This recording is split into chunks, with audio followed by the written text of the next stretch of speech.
मेरे प्यारे स्टूडेंट्स, स्वागत है आपका हमारी इस वीडियो में।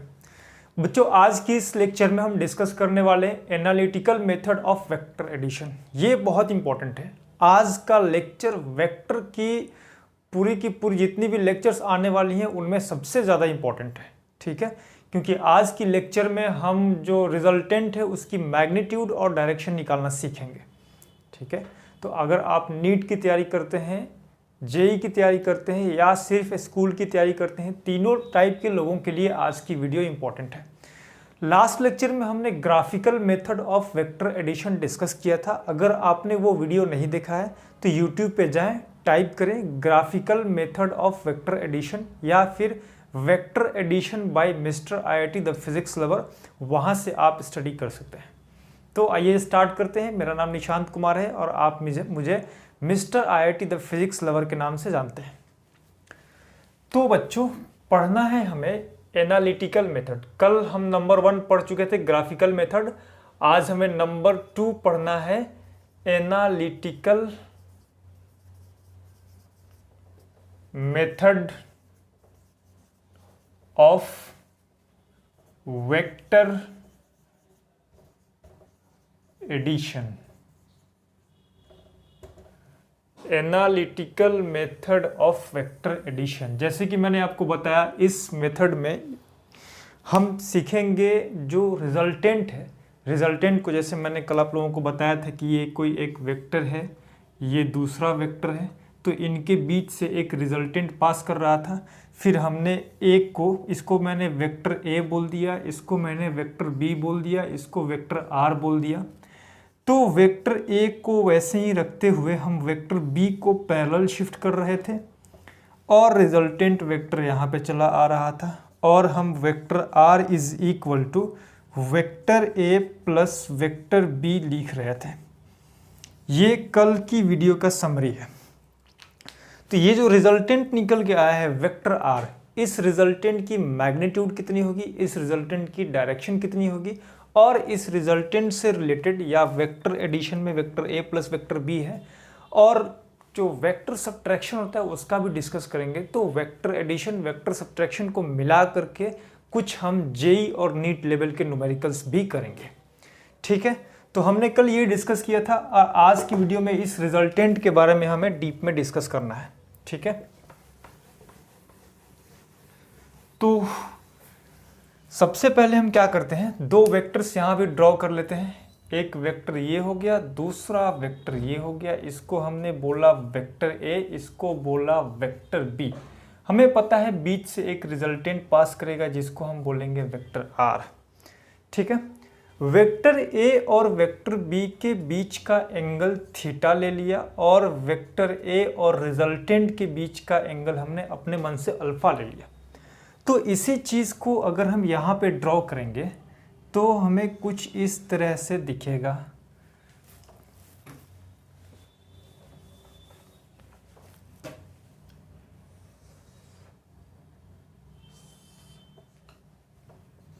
ये है वेक्टर A, ये है वेक्टर B।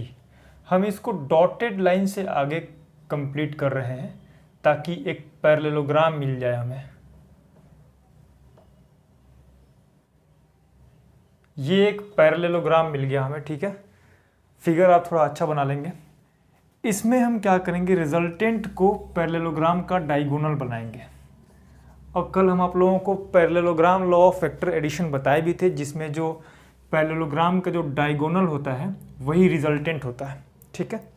अब जरा गौर से बताओ, गौर से देख के बताओ कि क्या यहाँ से एक परपेंडिकुलर लाइन ड्रॉ कर सकते हैं? बिल्कुल ड्रॉ कर सकते हैं। क्या इसको हम आगे खींच सकते हैं? बिल्कुल खींच सकते हैं। ये दोनों लाइंस एक दूसरे के पैरेलल हैं। पैरेललोग्राम लॉ में क्या होता है, दो लाइंस एक दूसरे के पैरेलल होती हैं, तो ये दोनों लाइंस पैरेलल हैं। अगर ये लाइन, इस लाइन की मैग्नीट्यूड B है तो इसकी भी मैग्नीट्यूड कितना होगा, B हो जाएगा। मैंने आप लोगों को बताया था कि जो लेंथ ऑफ एरो होता है वही मैग्नीट्यूड ऑफ वेक्टर होता है। तो ये वाली जो लाइन है यहाँ से लेकर के यहाँ तक, इसकी मैग्नीट्यूड हमने A ले लिया और इस वाली लाइन की मैग्नीट्यूड हमने B ले लिया, अपने मन से ले लिया, ठीक है। तो ये हो गया कितना, B हो गया। अगर ये एंगल थीटा है तो क्या ये एंगल भी थीटा होगा? बिल्कुल होगा। तो हम यहाँ पे लिख सकते हैं sine theta is equal to, अच्छा इसका नामकरण कर दे रहे हैं, ये हो गया ओ पी क्यू आर। तो हम छोटा सा जो ट्रायंगल है अपने पास, ये ट्रायंगल पी क्यू आर, इसकी स्टडी करते हैं। ट्रायंगल पी क्यू आर, इस ट्रायंगल में जो साइन थीटा होगा वो कितना होगा? साइन थीटा का फॉर्मूला कितना होता है? Perpendicular by hypotenuse. तो इस केस में परपेंडिकुलर कितना है? क्यू आर अपॉन हाइपोटेनियस कितना है? P Q. This is equal to sine theta. जरा गौर से बताओ, गौर से देख के बताओ कि जो पी क्यू है, पी क्यू, इसके जगह पे बी लिख सकते हैं? बिल्कुल लिख सकते हैं। तो Q R is equal to B sine theta हो जाएगा। ये यहां के मल्टीप्लाई हो जाएगा, पी क्यू साइन थीटा के जगह पे बी साइन थीटा हो जाएगा। सिमिलरली हम लिख सकते हैं cos theta is equal to base upon hypotenuse. तो cos theta is equal to, इस केस में बेस कितना होगा? P R. तो पी आर, हाइपोटेनियस कितना होगा? P Q. तो पी क्यू हो गया। यहां से P R is equal to P Q cos theta होगा, और यहां पर पी क्यू कितना है? बी है। तो P R is equal to B cos theta हो गया। ये दोनों इक्वेशंस जो बन के आए हैं, ये और ये दोनों इंपॉर्टेंट है। पी आर है बी कॉस थीटा और क्यू आर है बी साइन थीटा। ठीक है, ये सारी डेरिवेशन इसलिए हो रही है ताकि हमें ये जो रिजल्टेंट है, इस रिजल्टेंट की मैग्नीट्यूड और डायरेक्शन पता करना है। ठीक है, अब हम क्या करते हैं, अब हम ये बड़ा वाला ट्रायंगल ले लेते हैं। Triangle O Q R, triangle O Q R, O Q R यहां ड्रॉ कर रहे हैं। ओ क्यू आर, ये एंगल कितना होगा? अल्फा होगा। यहां हमने अल्फा माना है। ओ क्यू आर यही है ना, ये वाला एंगल कितना होगा? अल्फा होगा। यहां हमने अल्फा माना है, अल्फा अल्फा। अब जरा गौर से बताओ, ओ से लेकर के आर तक को क्या हम O R is equal to O P plus P R लिख सकते हैं? बिल्कुल लिख सकते हैं। O R is equal to O P plus P R हो जाएगा अपने पास। इसको साइड कर देते हैं। इस ट्रायंगल में पाइथागोरस लगा सकते हैं। क्या हम ओ क्यू का square is equal to O R का स्क्वायर प्लस क्यू आर का स्क्वायर लिख सकते हैं? बिल्कुल लिख सकते हैं। ओ क्यू क्या है? ओ क्यू आर है। तो इस आर का square is equal to O R के जगह पे O P plus P R लिख सकते हैं। तो O P plus P R का स्क्वायर प्लस क्यू आर का स्क्वायर, यहां से R square is equal to O P कितना है? इसके अंदर गौर से देखो, ओ पी कितना है? 1 के बराबर है। मैंने आपको कहा था कि ये जो एरो का लेंथ होगा वो मैग्नीट्यूड ऑफ वेक्टर होगा। तो एरो का लेंथ यहाँ पर a मानना है और यहाँ पर b मानना है। तो OP कितना होगा? a। तो ये हो गया a प्लस PR कितना होगा? ये देखो PR यहाँ पे है b cos theta, b cos theta का स्क्वायर प्लस QR कितना है? b sin theta, b sin theta का स्क्वायर। जगह हो गया खत्म, हम इसको मिटाएंगे, यहां लिखेंगे। अब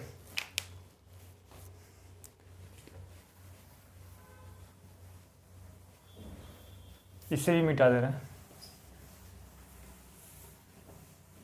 जगह बनाने के लिए मिटाना ही पड़ेगा।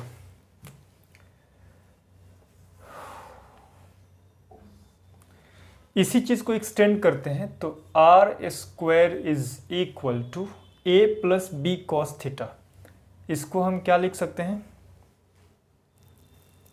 इसको हम ए प्लस बी का होल स्क्वायर के फॉर्म में ब्रेक कर सकते हैं।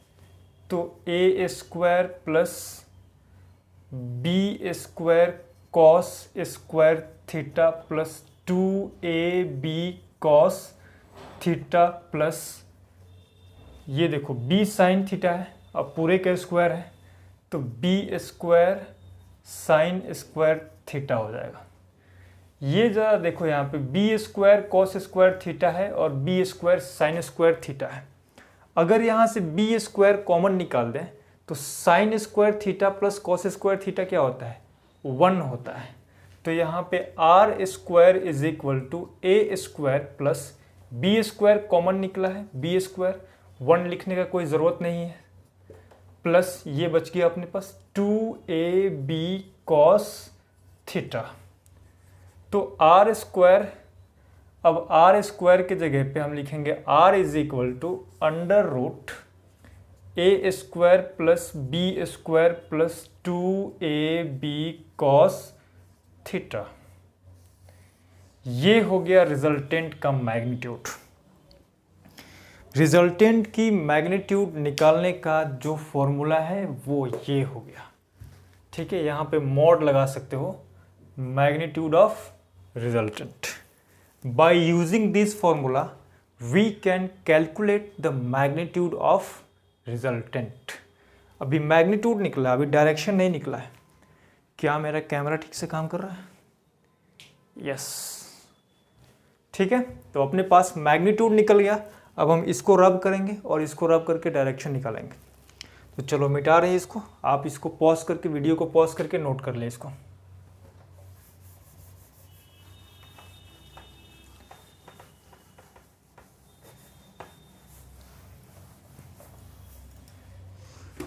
तो यहां लिख सकते हो using this formula we can calculate magnitude of resultant. अब हमें पता करना है डायरेक्शन ऑफ रिजल्टेंट। तो डायरेक्शन पता करने के लिए हमें ये वाला ट्रायंगल एक बार फिर से ड्रॉ करना पड़ेगा, ओ क्यू आर। तो ट्रायंगल ओ क्यू आर, ये एंगल है अल्फा। ओ आर क्या है? ओ आर है यहाँ से O P plus P R, यहाँ पी था यहाँ ओ था, O P plus P R. O P कितना है? ए है, और पी आर कितना निकला है? बी कॉस थीटा है। तो इसको यहाँ से लेकर के यहाँ तक ओ आर को हम लिख सकते हैं A plus B cos theta. Q R कितना निकला हुआ है? B sine theta. तो हम लिख सकते हैं यहाँ पे Q R is equal to B sine theta. अब यहाँ पर tan alpha is equal to क्या होगा? परपेंडिकुलर अपॉन बेस होता है। परपेंडिकुलर कितना है? पहले तो यहाँ पे लिख दो परपेंडिकुलर अपॉन बेस। परपेंडिकुलर कितना है? Q R. बेस कितना है? O R. तो यहाँ से tan अल्फा निकालने का फॉर्मूला मिल गया। क्यू आर है B sine theta upon O R है A plus B cos theta. ये हो गया अपने पास डायरेक्शन निकालने का फॉर्मूला, tan अल्फा। ठीक है, ये ध्यान रखेंगे कि ये tan अल्फा है और ये थीटा है। ये अल्फा और थीटा में कंफ्यूज ना होना। वेक्टर ए से रिजल्टेंट जो एंगल बना रहा है उसको थीटा बोल रहा है, और वेक्टर ए और वेक्टर वेक्टर ए से रिजल्टेंट जो एंगल बना रहा है उसको अल्फा बोल रहे हैं, और वेक्टर ए और वेक्टर बी के बीच में जो एंगल है उसको थीटा बोल रहे हैं। ठीक है, ये अल्फा और थीटा। tan अल्फा की वैल्यू अपने पास ये आ गई b sin theta upon a plus B cos theta. इसको आप नोट कर लें। रिजल्टेंट की मैग्नीट्यूड और रिजल्टेंट की डायरेक्शन दोनों ही हमें निकल गई, दोनों फॉर्मूले निकल गई। प्रूफ कैसे हुआ है ये आप यहाँ पे देख ले, ये आपके स्कूल के पॉइंट ऑफ व्यू से इम्पोर्टेंट है। अगर आप स्कूल नहीं जा रहे हैं, स्कूल का एग्ज़ाम नहीं है आपको, आप ड्रॉपर स्टूडेंट हैं, तो आप सिर्फ इन दोनों फॉर्मूलों पर ध्यान दें। ठीक है, और अगर आपको डेरिवेशन अगर आप ध्यान में रखेंगे तो बेनिफिट तो होगा ही, किसी भी नॉलेज, कोई भी नॉलेज वेस्ट नहीं जाता है। ठीक है, तो चलो अब हम इसको मिटा रहे हैं, अब मिटा करके आगे बढ़ रहे हैं।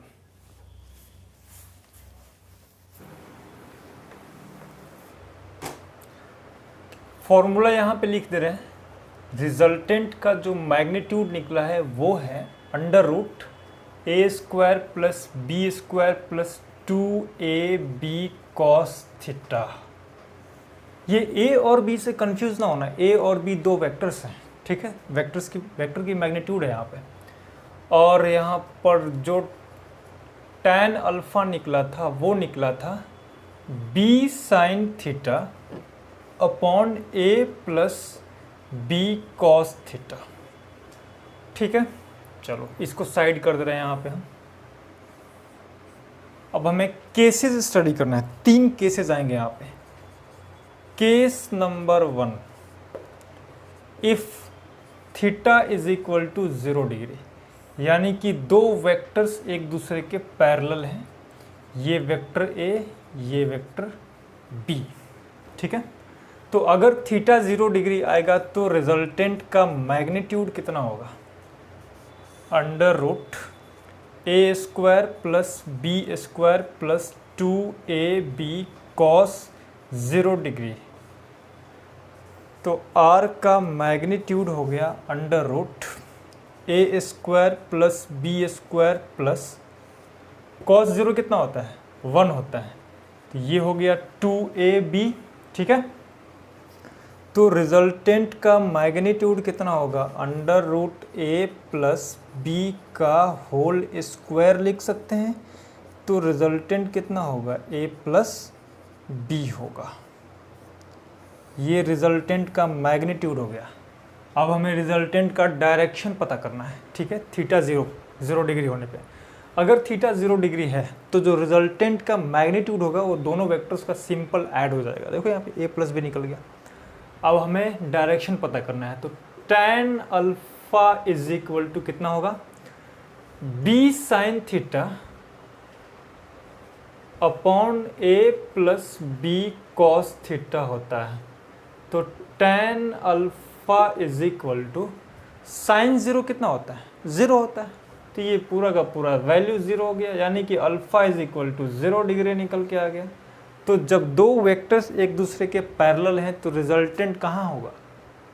एक ए वेक्टर से 0 डिग्री के एंगल पे होगा। अरे रिजल्टेंट इस बीच में पास करेगा ना, दोनों वेक्टर्स पैरेलल हैं तो रिजल्टेंट बीच से पास करेगा, तो वो रिजल्टेंट कितने डिग्री एंगल पे होगा? 0 डिग्री। ठीक है, चलो नेक्स्ट केस देखते हैं। Case number 2, if theta is equal to 180 degree. अगर थीटा 180 होगा तो क्या होगा? तो दो vectors, vector A and vector B, ये दोनों एक दूसरे के एंटी पैरेलल होंगे। ठीक है, तो एंटी पैरेलल होंगे तो मैग्नीट्यूड ऑफ आर कितना होगा? Under root A square plus B square plus 2ab cos 180 degree. cos 180 की वैल्यू होती है -1, तो magnitude of r is equal to under root A square plus B square. ये cos 180 हो जाएगा -1, माइनस निकल के बाहर चला जाएगा, प्लस माइनस माइनस हो जाएगा, 2ab हो गया, A square plus B square minus 2ab। cos 180 -1 होता है। cos और साइन और tan की सारी वैल्यूज़ आपको याद होनी चाहिए।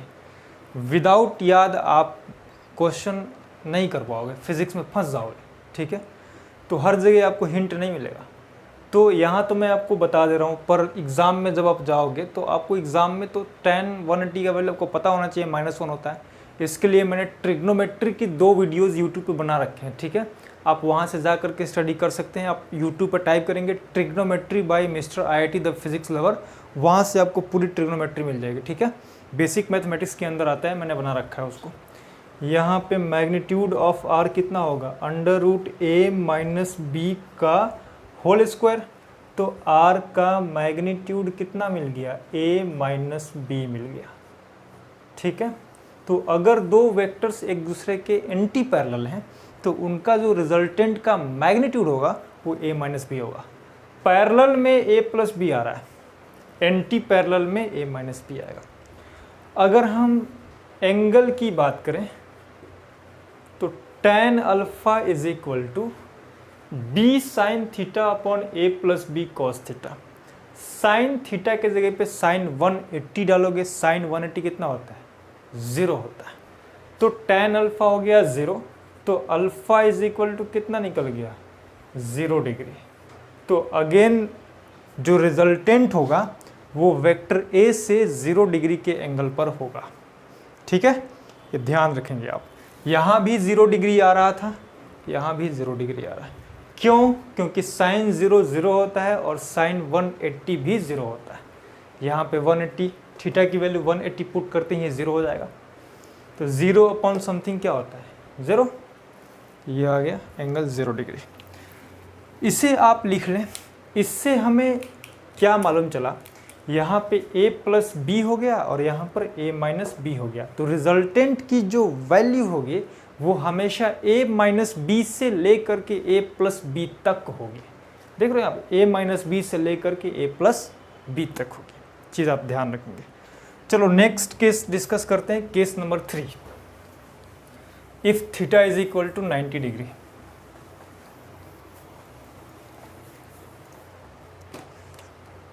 केस 3, इफ थीटा = 90 डिग्री, यानी कि दो वेक्टर्स एक दूसरे के परपेंडिकुलर हैं। ये है वेक्टर a, ये है vector b। Vector a and vector b एक दूसरे के परपेंडिकुलर हैं। तो यहाँ पर हम क्या करेंगे, रिजल्टेंट का मैग्नीट्यूड =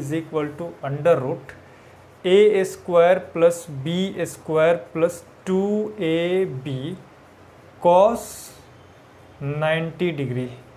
cos 90 की वैल्यू होती है 0, तो r का मैग्नीट्यूड कितना हो गया, ये तो पूरा टर्म हो गया 0, √a² + b²।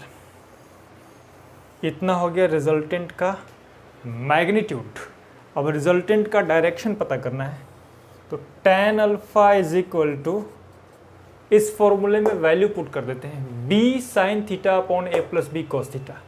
तो b sin थीटा की वैल्यू कितनी होती है, sin थीटा के जगह पर 90 डालोगे तो sin 90 होता है 1, तो यहाँ पर आ गया 1 upon a + b cos theta है, तो a को a रहने दिया प्लस b cos 90 कितना होता है 0, तो ये टर्म हो गया 0। तो tan अल्फा की वैल्यू निकल के आ गई b/a, ठीक है। तो इस तरीके से आप डायरेक्शन निकाल सकते हो रिजल्टेंट का, ठीक है। तो तीनों केसेस में हमने रिजल्टेंट का मैग्नीट्यूड भी देख लिया, रिजल्टेंट का डायरेक्शन भी देख लिया, और रिजल्टेंट की वैल्यू आती कहाँ से ये भी हमने प्रूफ करके आपको दिखा दिया है। पूरा का पूरा कॉन्सेप्ट अपने अपने कॉपी में नोट कर लें, ये फ्यूचर में आपको काम आएगा, ठीक है। चलो बोर्ड स्कूल में तो बहुत काम आएगा। अब मिटा रहे हैं इसको, और मिटा करके कुछ अच्छे न्यूमेरिकल्स कर रहे हैं, ठीक है। ये हमारे पास एक न्यूमेरिकल है। 2 forces each of magnitude 100 Newton act at a point as shown. Find the magnitude and direction of resultant. इस क्वेश्चन को आप खुद से एक बार ट्राई करोगे। जो भी मैंने कॉन्सेप्ट आपको बताया है, मैग्नीट्यूड और डायरेक्शन निकालने के जो फॉर्मूले आपको बताए हैं, मैंने डेरिवेशन दिया है, उसके बेसिस पे आप इसको सॉल्व करने की कोशिश करें। अभी 2 मिनट तक आप सॉल्व करो, 2 मिनट के बाद मैं जब आपको सॉल्व करके दिखाऊंगा तो आप मैच करोगे क्या आप कोई मिस्टेक किए हो, कितना सही है कितना गलत, ये मैच करोगे आप, ठीक है। अगर नहीं बन रहा है तो भी कोई बात नहीं, जब मैं आपको बताऊंगा तो आप सीख लोगे। देखो मैं यहाँ पे क्वेश्चन लिखूँ, डिक्टेट करूँ, बोलूँ, फिर उसके बाद फिगर ड्रॉ करूँ, फिर ऐसे बताओ तो बहुत लंबा टाइम लग जाएगा, लंबा वीडियो हो जाएगा। उससे बेटर क्या है कि मैं यहाँ पे क्वेश्चन लिख दे रहा हूँ, डायग्राम जो बनाना होगा वो बना दूंगा, और जो लिखने का टाइम पीरियड है उसको मैं एडिट कर दूंगा, उससे टाइम सेव हो जाएगा। ठीक है, तो चलो स्टार्ट करते हैं इस क्वेश्चन का solution. Two forces each of magnitude 100 Newton, यानी कि वेक्टर ए का मैग्नीट्यूड 100 न्यूटन है और वेक्टर बी का मैग्नीट्यूड 100 न्यूटन है। तो रिजल्टेंट का मैग्नीट्यूड पता करना है, तो वेक्टर आर का मैग्नीट्यूड होगा under root A square plus B square plus 2ab cos theta. ये हो जाएगा अंडर रूट ए स्क्वायर मतलब 100 का स्क्वायर प्लस बी स्क्वायर मतलब 100 का square plus 2 into 100 into 100 into cos theta के जगह पे 60 आएगा, तो कॉस 60 होता है 1/2। इससे ये कैंसिल हो जाएगा। और देखो यहाँ पे ये 100 का स्क्वायर हो जाएगा, तो 100 का स्क्वायर 100 का स्क्वायर 100 का स्क्वायर 300 का स्क्वायर हो जाएगा, तो 100 निकल जाएगा यहाँ से बाहर और रिजल्टेंट का मैग्नीट्यूड कितना हो जाएगा 100√3 हो जाएगा। 100√3 न्यूटन हो गया, यहाँ से रिजल्टेंट हो जाएगा। अब अगर डायरेक्शन की बात करें तो हमें पता है tan alpha is equal to B sine theta upon A plus B cos theta होता है। ठीक है, B sine theta upon A plus B cos theta. तो यहाँ से tan अल्फा कितना होगा, tan alpha is equal to B की जगह पे 100 आएगा और साइन 60 की वैल्यू √3/2, ए के जगह पे 100 आएगा और प्लस बी के जगह पे 100 आएगा और cos 60 होता है 1/2। इससे ये 50 बार में कैंसिल होगा, इससे ये 50 बार में कैंसिल होगा। ये हो गया 50√3/150। इससे ये 3 बार में ख़त्म होगा, इससे ये √3 बार में ख़त्म होगा। तो यहाँ पर tan अल्फ़ा की वैल्यू हो गया 1/√3, यानी alpha is equal to 30 degree निकल गया। मैथमेटिक्स है, मैंने सॉल्व कर दिया। बस आपको ध्यान रखना ये दोनों फॉर्मूले, और इन फॉर्मूलों में वैल्यूज़ आप सही पुट करोगे। ठीक है, तो रिजल्टेंट का मैग्नीट्यूड 100√3 न्यूटन निकला है और रिजल्टेंट का डायरेक्शन कितना है 30 डिग्री। यानी कि अगर ये वेक्टर ए लिए हो तो वेक्टर ए से 30 डिग्री के एंगल पर रिजल्टेंट जा रहा है, ऐसे जाएगा। ये 30 डिग्री के एंगल पे आ गया वेक्टर आर। ठीक है, इस तरीके से आप क्वेश्चंस को सॉल्व करोगे। चलो मैं अब इसको मिटा करके नेक्स्ट क्वेश्चन दे रहा हूँ आपको।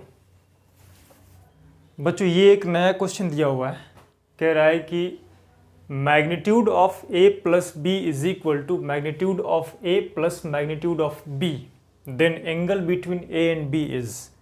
4 ऑप्शन है, इन्हें आपको सॉल्व करना है। वीडियो को पॉज करो, ज़रा अपने ध्यान लगाओ, सॉल्व करो। मैं थोड़ा सा यहाँ पे हिंट ये दे रहा हूँ कि ये दोनों चीज़ें अलग अलग हैं। ठीक है, इसका मतलब अलग है, इसका मतलब अलग है।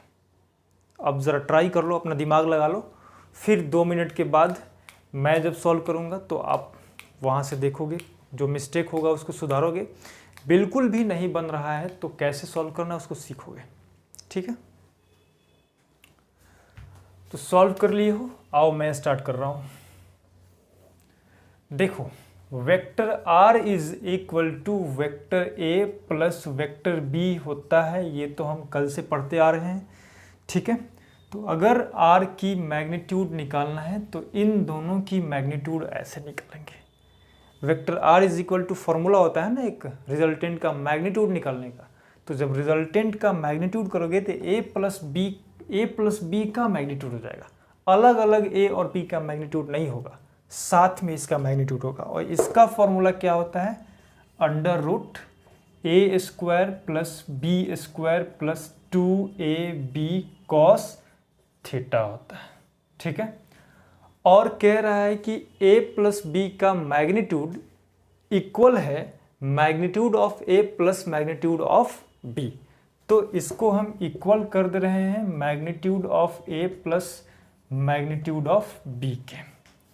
अब देखो दोनों तरफ स्क्वायर कर दो, दोनों तरफ स्क्वायर करोगे ये स्क्वायर रूट खत्म हो जाएगा, अपने पास बच जाएगा A square plus B square plus 2ab cos theta, और उस तरफ बच जाएगा, इसका स्क्वायर करोगे तो क्या हो जाएगा A square plus B square plus 2ab हो जाएगा, A square plus B square plus 2ab। अब देखो ए स्क्वायर से ए स्क्वायर खत्म, बी स्क्वायर से बी स्क्वायर खत्म, 2ab cos theta is equal to 2ab होगा। इसको इस 2ab को इस तरफ भेज दोगे तो cos theta is equal to 1 बच जाएगा, यानी कि theta is equal to 0 degree आएगा।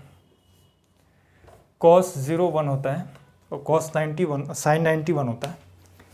तो cos theta is equal to 1 है, तो cos theta is equal to कितना होगा 0 डिग्री होगा। तो which option is true? Option C is true.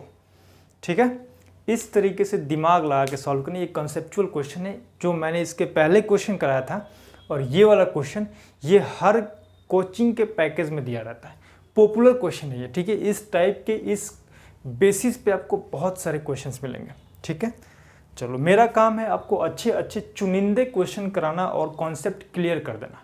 ठीक है, आपका काम है मैं जो कॉन्सेप्ट आपको बता रहा हूँ उसको अच्छे से लर्न करना और उस कॉन्सेप्ट के बेसिस पे as maximum as possible numerical solve करना। ठीक है, चलो मैं इसको मिटा रहा हूँ, आगे बढ़ते हैं। हम लोग पढ़ते हैं वेक्टर सब्ट्रैक्शन। नेक्स्ट हमारा टॉपिक है वेक्टर सब्ट्रैक्शन। ये अलग नहीं है, ये वेक्टर एडिशन के बेस पे ही है, बस दो वेक्टर्स में से किसी एक वेक्टर को रिवर्स कर देना है। यानी कि मान लो, मेरी मार्कर किधर गई, ये मान लो ये अपने पास दो वेक्टर्स हैं। ठीक है, एक वेक्टर ये है, दूसरा वेक्टर ये है, ऐसे रखे गए हैं। तो जो ऊपर वाला वेक्टर है उसको 180 डिग्री शिफ्ट कर दो नीचे की तरफ, ये ऐसे चला आया। तो इस वेक्टर की डायरेक्शन हमने रिवर्स कर दी ना, तो डायरेक्शन रिवर्स हो गई। तो पहले था वेक्टर ए, तो अब हो जाएगा माइनस ऑफ वेक्टर ए। यानी कि ऐसे जैसे हम शुरू से आपको बताते आ रहे हैं कि ये वाला वेक्टर ए है, ये वाला वेक्टर बी है, तो ये है वेक्टर बी। इसको अगर डायरेक्शन आपने रिवर्स कर दिया तो माइनस ऑफ वेक्टर बी हो जाएगा ना। 180 डिग्री शिफ्ट करने पे माइनस साइन लग जाता है, डायरेक्शन रिवर्स कर दिया आपने। तो वैसे ही जैसे ही आप डायरेक्शन रिवर्स कर दोगे a माइनस बी हो जाएगा। तो कुछ नहीं करना है, बस ये एक वेक्टर है, ये दूसरा वेक्टर है, ये हो गया वेक्टर a, ये हो गया वेक्टर b। हमें क्या करना है, इस वेक्टर b को उठाना है और इसको उठा करके 180 डिग्री पर शिफ्ट कर देना है। ठीक है, तो ये माइनस ऑफ वेक्टर b हो जाएगा। पहले a और b के बीच का एंगल थीटा था, तो अब a और b के बीच का एंगल कितना हो जाएगा, अब इनके बीच का एंगल कितना होगा, ये पूरा एंगल 180, तो 180 में से थीटा घटाओगे तो निकल जाएगा। तो ये हो गया 180 डिग्री माइनस थीटा, या पाई माइनस थीटा हो जाएगा। ठीक है, इतना आ गया। तो 180 माइनस थीटा हो गया। इसको फिगर को ज़रा अच्छे से बनाना, तुम पैरेलल दिखा देना, एंटी पैरेलल दिखा देना एकदम। तो यहाँ पे 180 माइनस थीटा हो गया, तो कुछ नहीं करना है। अब एंगल दोनों वेक्टर्स के बीच में कितना हो गया, 180 माइनस थीटा। और ये जो वेक्टर बी है वो लेंथ को डिनोट कर रहा है। मैंने आपको बताया था कि इस एरो का जो लेंथ होगा वो वेक्टर का मैग्नीट्यूड बताएगा। तो ये वेक्टर ए है, तो यहाँ से लेकर के यहाँ तक का लेंथ ए मानोगे और यहाँ से लेकर के यहाँ तक का लेंथ बी मानोगे। लेंथ निगेटिव नहीं हो सकता, तो आप उसको बी मानोगे, डिनोट करोगे माइनस बी से, क्योंकि डायरेक्शन आपने रिवर्स कर दिया है। ठीक है, तो मैग्नीट्यूड ऑफ रिजल्टेंट जो होगा वो होगा under root A square plus B square plus 2ab cos 180 degree minus theta. Again आप यहाँ पे ट्रिग्नोमेट्री में फंस जाओगे, कुछ लोग फंस जाएंगे, कुछ तो इंटेलिजेंट लोग होंगे। तो याद रखो साइन 180 डिग्री माइनस थीटा होता है प्लस साइन थीटा, और कॉस 180 डिग्री माइनस थीटा होता है माइनस कॉस थीटा। तो यहाँ पे 2ab cos 180 माइनस थीटा कितना हो जाएगा, माइनस कॉस थीटा होगा, और यहाँ पे माइनस आएगा और ये प्लस है, माइनस प्लस मिलके माइनस हो जाएगा। तो magnitude of r is equal to under root A square plus B square minus 2ab cos theta हो गया। ये हो गया रिजल्टेंट निकालने का, रिजल्टेंट की मैग्नीट्यूड निकालने का फॉर्मूला। अब हम डायरेक्शन की बात करते हैं। For direction tan alpha is equal to B sine theta होता है, तो B sine 180 degree minus theta upon A plus B cos 180 degree minus theta होगा। ओके, तो यहाँ से tan अल्फा कितना हो जाएगा, b sine 180 minus theta, sine 180 minus theta plus का साइन थीटा होता है, तो ये हो जाएगा b sine theta upon cos 180 degree minus theta minus cos theta होता है, तो अगेन माइनस यहाँ है प्लस यहाँ है, तो माइनस प्लस मिलके माइनस हो जाएगा। तो a minus B cos theta की जगह पे क्या आएगा, माइनस बी कॉस थीटा हो जाएगा, तो a minus B cos theta. तो tan अल्फा का फॉर्मूला क्या निकल गया, b sine theta upon a minus B cos theta. पहले क्या हो रहा था, पहले हो रहा था b sine theta upon a plus B cos theta, plus की जगह पे यहाँ पे माइनस आ गया। इसको आप नोट डाउन कर लें, कुछ नहीं है, बस वेक्टर b को उठा के शिफ्ट करोगे। जैसे वेक्टर b को शिफ्ट किया हो वैसे ही b को कांस्टेंट रख के a को भी शिफ्ट कर सकते हो, कोई फर्क नहीं पड़ेगा, बात बराबर ही है। चाहो तो b को शिफ्ट करो, चाहो तो a को शिफ्ट करो, ठीक है। तो इतना नोट करो। फिर इसको अब हम मिटा रहे हैं, अब मिटा करके इसके बेसिस पे, मतलब जो वेक्टर सब्ट्रैक्शन है, तो वेक्टर सब्ट्रैक्शन पे कुछ न्यूमेरिकल्स करते हैं। बच्चों ये एक नया क्वेश्चन हमारे पास आया है, कह रहा है if the magnitude of sum of two vectors is equal to the magnitude of difference of the two vectors then the angle between this two vectors is. ये वेक्टर एडिशन और वेक्टर सब्ट्रैक्शन दोनों की concept को मिला दिया है, ठीक है। कोई बात नहीं, आओ सॉल्व करते हैं। पहले वीडियो को पॉज करके आप ट्राई करें, नहीं हो रहा है तो फिर मैं जो सॉल्व कर रहा हूँ उससे मैच करेंगे आप।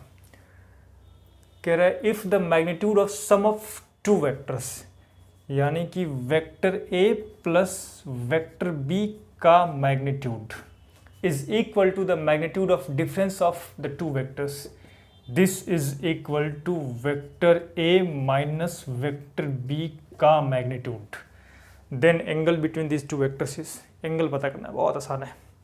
यहाँ पे क्या लिख सकते हैं, यहाँ पे लिख सकते हैं under root A square plus B square plus 2ab cos theta and this is equal to under root, इसके जगह पे क्या लिख सकते हैं, A square plus B square minus 2ab cos theta. दोनों तरफ स्क्वायर कर दो, अपने मन से दोनों तरफ स्क्वायर कर दो।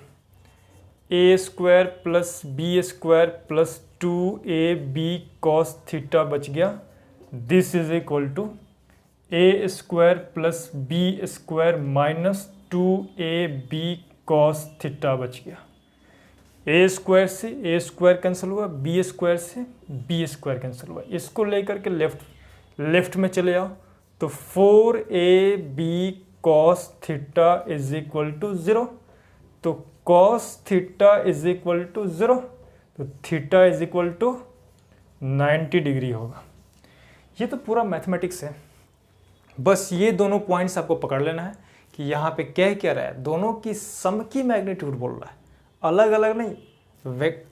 वेक्टर ए की मैग्नीट्यूड प्लस वेक्टर बी का मैग्नीट्यूड नहीं बोला है, vector A plus vector B का मैग्नीट्यूड बोला हुआ है। ठीक है, तो ये दोनों फॉर्मूला निकालना है, लगा देना है, उसके बाद मैथमेटिक्स लगा कर देखो theta is equal to 90 degree, यानी कि ऑप्शन सी इज करेक्ट।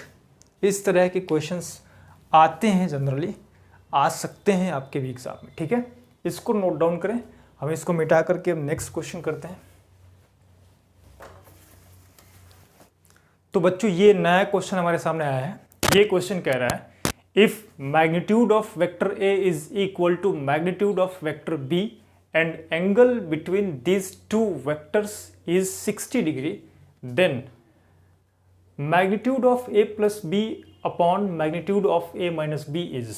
तो मैंने आपको बताया है कि वेक्टर ए का मैग्नीट्यूड वेक्टर बी का मैग्नीट्यूड, ठीक है, ये दोनों अलग अलग हैं तो वो डिफरेंट है, और दोनों को साथ में रख के मॉड के अंदर डाल दिए हो तो वो डिफरेंट है। ठीक है, तो करना क्या है, आपको इस क्वेश्चन में a प्लस बी का फॉर्मूला लगा दो, a माइनस बी का फॉर्मूला लगा दो, और वहाँ पे a और b के मतलब a के जगह पे b पुट कर दो या b के जगह पे a पुट कर दो, क्योंकि दोनों की वैल्यू एक बराबर है। सॉल्व करो। हमेशा तुम सोच रहे हो कि मैं ही सॉल्व करूँ, मेरी सॉल्व करने के बाद तुम छाप लोगे तो तुम गलत सोच रहे हो, फिर तुम किसी भी एग्जाम में पास नहीं हो पाओगे। प्रैक्टिस करो। मैंने सारा कॉन्सेप्ट तुम्हें यहाँ पे डिलीवर कर दिया है। इन कॉन्सेप्ट के बेस पे जहाँ तक अभी तक मैंने पढ़ा रखा है वहाँ तक क्वेश्चंस उठाओ और क्वेश्चंस उठा करके प्रैक्टिस करो। ठीक है, ध्यान रखना, प्रैक्टिस करोगे तभी सक्सेस मिलेगी तुम्हें। जितना ज़्यादा तुम प्रैक्टिस करोगे उतनी ज़्यादा तुम्हारी कॉन्फिडेंस की लेवल इंक्रीज होगी, और जितनी ज़्यादा कॉन्फिडेंस की लेवल इंक्रीज होगी उतनी ज़्यादा तुम सक्सेस के करीब जाते जाओगे। इसलिए एक मेरी बात हमेशा ध्यान रखना बेटा, practice makes a man perfect. Practice करो तभी तुम IIT जा पाओगे, तभी तुम एक काबिल डॉक्टर बनोगे। ठीक है, तो आओ सॉल्व करते हैं इसको। ये पता करना है हमें, तो पहले ऊपर वाला निकालते हैं फिर नीचे वाला निकालते हैं, दोनों को डिवाइड कर देंगे। Vector A plus vector B का magnitude is equal to under root A square plus B square plus 2ab cos theta के जगह पे 60 डिग्री है, तो यहाँ पर क्या हो जाएगा, under root A square plus B square के जगह पे ए स्क्वायर डाल दो, क्योंकि ये दोनों एक बराबर है। तो क्या करोगे यहाँ पे, ए स्क्वायर प्लस 2a, बी के जगह पे अगेन a आएगा, cos 60 मतलब 1/2, इससे ये कैंसिल होगा, ए square plus A square plus A square, यानी कि vector a plus vector b का मैग्नीट्यूड कितना हो जाएगा, a√3 हो जाएगा। ये तो निकल गया। अब हमें पता करना है a माइनस बी वाला। तो vector a minus vector b का magnitude is equal to under root, इसी फॉर्मूले वो लगा देना है। तुम्हें पता है यहाँ प्लस की जगह पे माइनस चला आएगा, और बी स्क्वायर की जगह पे अगेन ए स्क्वायर डाल दो, तो A square plus 2a cos 60 degree plus ना होकर के, सॉरी यहाँ पर माइनस हो जाएगा।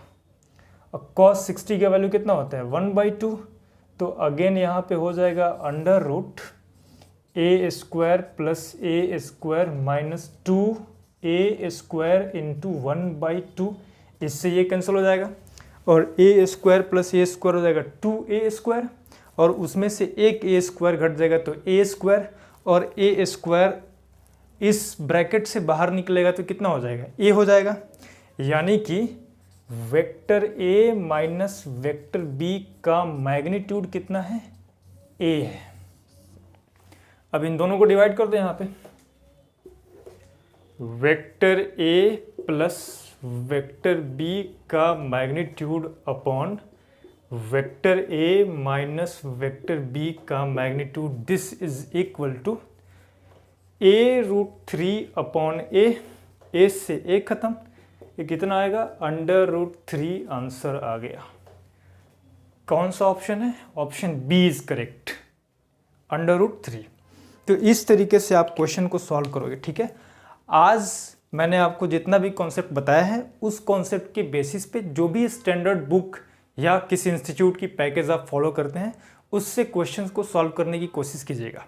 सारे क्वेश्चंस अभी आपसे सॉल्व नहीं होंगे क्योंकि अभी डॉट प्रोडक्ट क्रॉस प्रोडक्ट बचा हुआ है और वहाँ से ज़्यादा क्वेश्चंस आते हैं।